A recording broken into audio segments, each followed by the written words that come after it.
hard-pressed paratroopers who went into action in darkness earlier today are depending on reinforcements and heavier equipment, which will be delivered by these glider serials.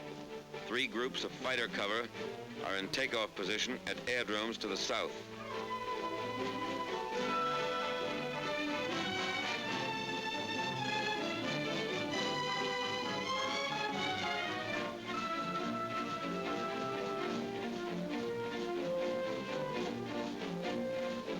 Two-way traffic, and it's congested.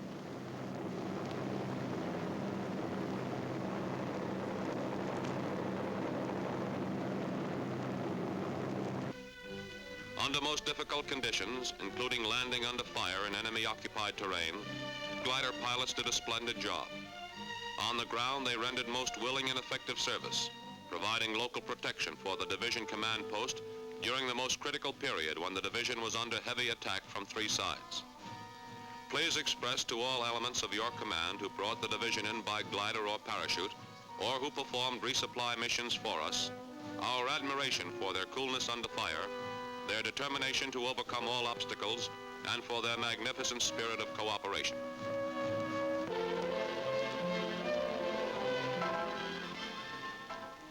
This is part of the price paid for 6 and 7, June 1944.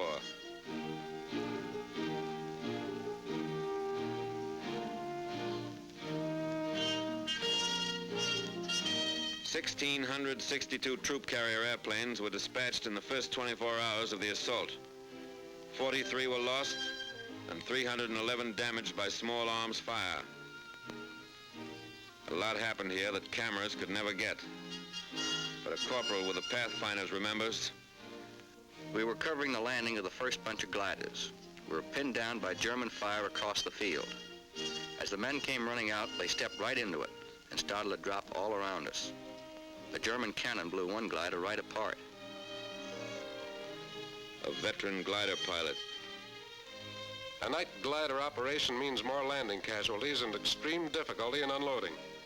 It is certainly not desirable if a dawn or dusk landing is at all practicable. A power pilot.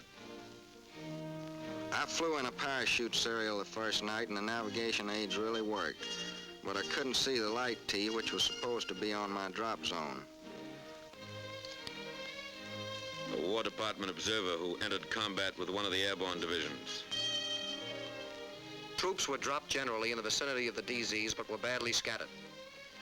It appears that prearranged supply systems are not flexible enough for airborne combat. Supplies should be dropped as called for by local commanders rather than dropped in mass. Large-scale parachute resupply drops are wasteful and should be restricted to emergencies. More attention should be paid to switching over to ground supply as soon as possible. A troop carrier liaison officer. Our Pathfinder teams, in 2 cases I know of, suffered heavy casualties. The light Ts, which we expected so much help from, were only 10% operational due to enemy fire. 50% of the resupply drop landed in enemy hands. Communications didn't exist to advise latest serials of changes in the enemy situation. Troop carrier operations and communications personnel should move with the first parachute or glider units. 89% of the horses and 50% of the wackos crashed in landing. But 75% of personnel and equipment were ready for combat.